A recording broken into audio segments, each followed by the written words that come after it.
Here with me now is Steve Sosnick. He's the chief strategist at Interactive Brokers. CNBC senior economics reporter Steve Leisman joins us as well. It's great to have both the Steves here to kick things off on this Monday. And Steve Sosnick, there's a lot of people going, once things get this extreme, how many more days are rates going to go up? How much higher can the dollar get? But you say it all depends on what happens next week. I really do, because the momentum clearly is stronger dollar, higher rates right now. But we're going to learn a lot, basically literally 1 week from now, when President-elect Trump becomes President Trump, and we see whether these executive orders that I think have got the market a bit fearful about the inflationary impacts of tariffs and potential immigration restrictions. Let's see if the market is sort of overpricing the negative here. It sort of would be an inverse of buy the rumor, sell the news, if they turn out to be less extreme than the market fears. Of course, if they are as consequential, well, then this trend can continue. Can you kind of unpack a little bit this dynamic where we have both high and rising bond yields and a rising dollar? I might even throw in rising commodities, but you could argue there's some idiosyncratic things with Russia going on there. But which is driving which higher, or are they all being driven by the same news flow? Pretty similar. In general, if you have higher rates in the U.S. or higher rates in any currency, it generally helps appreciate that currency because you earn more interest by owning that currency. In this case, also, we got a little bit of a kick on Friday because we learned that the labor economy is stronger than we expected. We shouldn't be expecting rate cuts anytime soon necessarily, and that freaked out the stock market to a large extent.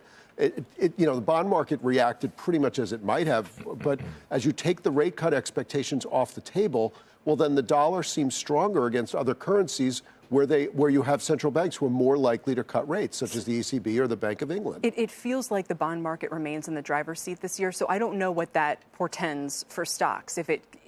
How do you kind of explain the path that we might take throughout all of this? It depends why the bond yields are rising. If they're rising because the economy is stronger, well, then that's pretty good, and stocks can actually be resilient under that circumstance. There are plenty of situations where stocks and bonds can diverge for a while. Dom just mentioned that November 2023 was a previous high for the bond market. Stocks did pretty well throughout 2023.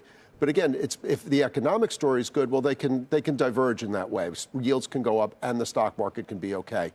If it's because of inflation fears, if it's because of some sort of stagflation, all the negatives, and if the dollar gets sort of too strong so that multinational exporters, that the ones that dominate major U.S. indices, get their earnings impacted, that becomes problematic. Yeah, I thought it was very interesting. Dynamic. And maybe, how telling is it? And then I want to bring in Steve to answer that question you just raised. But the VIX being above 20 now and kind of sitting up there, does that tell you there could be more near-term downside? Yes and no. Well, remember, VIX, I always like to say VIX is not a fear gauge, but it plays one on TV. It's not constructed as a fear gauge. It's meant as the market's best estimate of volatility over the coming 30 days. We just said that there's a lot of potential news coming down over the coming 30 days. Also, there is a backwards-looking element to VIX. And over the 15 sessions prior to today, 8 of them had moves of the S&P 500 greater than 1%. So we have realized volatility. We are actually seeing some volatility, and that's getting priced in a bit. Okay, so Steve Leisman, maybe you can answer that question for the bond investors out there. Is this a stronger economy, or is it because of tariffs, deficit issues, and the like?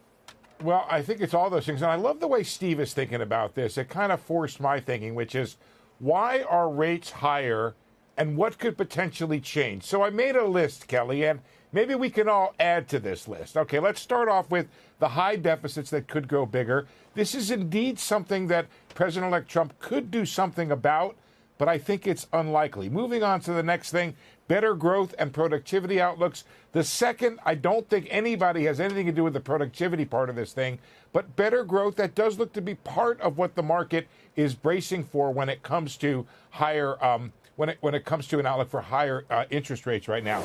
Then there's inflation. Well, that's the Fed's purview, and we'll see if the Fed decides to do more about inflation or just stays where it's at and thinks it will drive down inflation that way.